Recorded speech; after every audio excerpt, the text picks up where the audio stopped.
Programme में एक बार फिर आपको खुशामदीद कहती हूँ नाज़रीन। इजरायली जंगी काबीना ने पूरे गजा पर नाजायज़ कब्जे की मंजूरी दे दी है। इस मंसूबे की इजरायली वज़ीर आज़म नेतन्याहू के दफ्तर से जारी बयान के मुताबिक इस मंसूबे के तहत काबिज़ इजरायली फ़ौज गजा शहर का कंट्रोल संभालने की तैयारी करेगी और जंगी इलाकों से बाहर शहरी आबादी में इंसानी इमदाद तकसीम करेगी।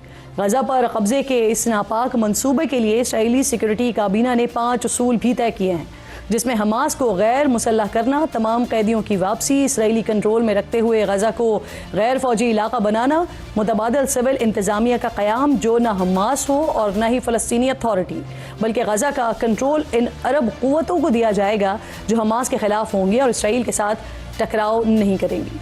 गजा पर नाजायज़ कब्ज़े का ये फैसला इसराइली वज़ीर आज़म के उस बयान के बाद सामने आया जिसमें कहा गया था कि इसराइल पूरे इलाके पर फ़ौजी कंट्रोल कायम करने का इरादा रखता है, लेकिन इसराइली अपोजिशन और आर्मी चीफ इसकी मुखालफत कर रहे हैं और वो समझते हैं कि ऐसे एक्शन से इसराइली यरगमालियों की जान को ख़तरा लाहक हो जाएगा।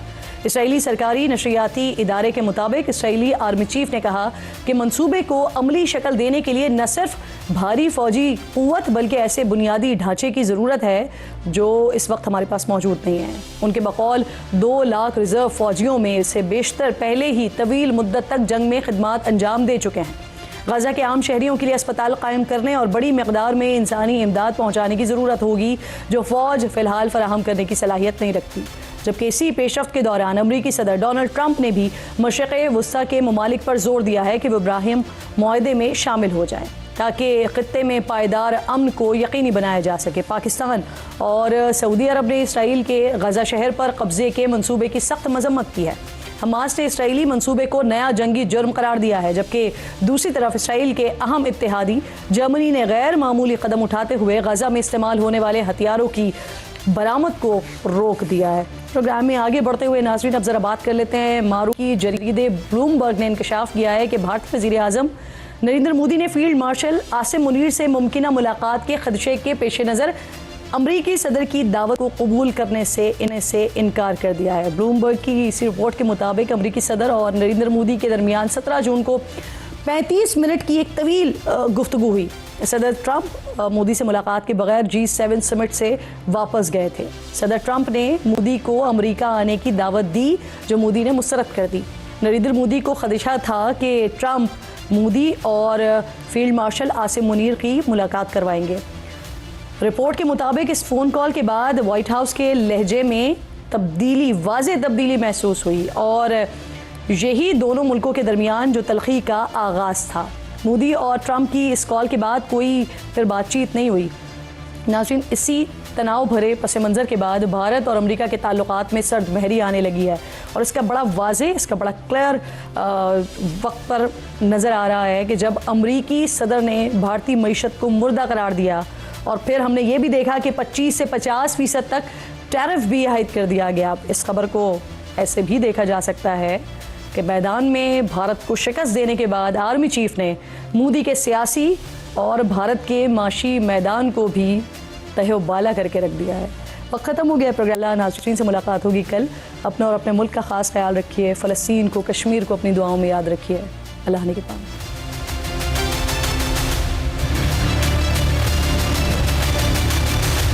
अपने लिए सियासी रास्ता निकालने में मुसलसल हमें नाकाम होती हुई दिखाई दे रही है।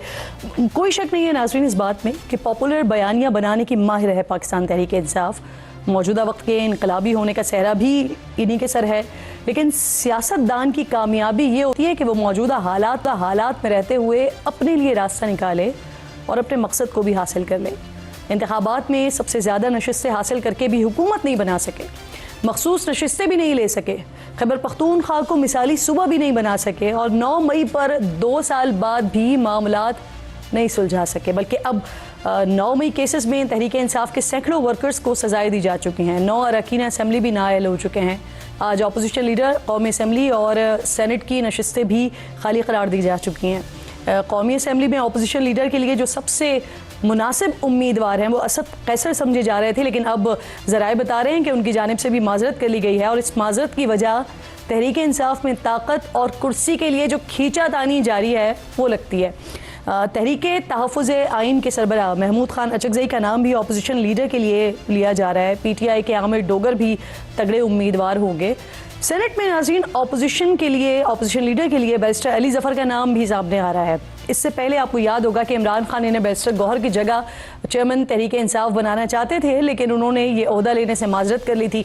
देखते हैं कि इस बार वो क्या फैसला करते हैं। आने वाले 3 से 4 दिनों में शेख वकास अकरम के खिलाफ मुस्लिम लीग नून की रुकन है नौशीन इफ्तिखार, ये तहरीक पर फैसला भी मुतवक्के है। उनकी तहरीक मंजूर हुई तो शेख वकास अकरम की नशस्त भी खाली करार दी जा सकती है। हुकूमत का यहाँ पर मौक़िफ़ ये है कि शेख वकास अकरम बगैर छुट्टी की दरख्वास्त दिए 40 दिन ऐवान से गैर हाजिर रहे हैं, लेकिन तहरीक इंसाफ के चेयरमैन बैरिस्टर गौहर ये दावा कर रहे हैं कि उनकी जानिब से एप्लीकेशन दी जाती रही हैं। उन्होंने स्पीकर स्टाफ से सवाल किया है कि बताया जाए शेख साहब की जो दरख्वास्तें हैं वो स्पीकर के सामने रखी क्यों नहीं जाती हैं या रखी क्यों नहीं गई हैं। अब सवाल नाज़रीन यहाँ पर यह उठता है कि क्या सिर्फ शेख वकास अकरम हैं जो बगैर बताए ऐवान से गैर हाजिर रहे हैं। आज एक और भी यहाँ पर खबर सामने आई है, पहले ज़रा उस पर बात कर लें फिर मेहमानों की तरफ जाएंगे। शेर अफजल मरवत, इनकी वापसी की उम्मीद जाहिर की जा रही है।